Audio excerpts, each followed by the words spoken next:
Sabahsı gün silə rəhm eləmək, dostların bir digərini baş çəkməsi, iman əhlinin, qohum, əqrabanın çox tövsiyə olunub sabah üçün. Sabahın əməllərindən biri oruç tutmaqdır. Kim sabah oruç tutsa elə bir bütün ömrünü oruç tutub. O qədər o savabı var, əcri var, mükafatı var. İnşallah indi deyəcəm sizə niyə bu qədər əzəmətlidir. Bu bir iki dənə bu sözləri deyim.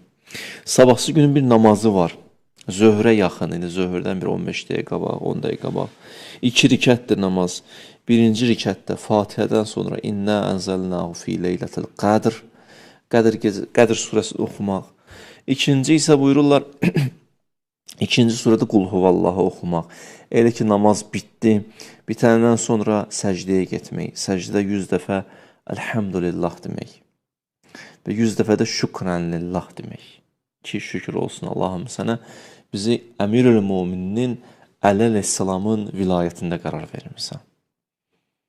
Buna görə Allaha bir şükür edirsən 100 dəfə. Çünki sabahsı gün Qədir-i Xum Əmirül-Mömininlə bağlı bir gündür.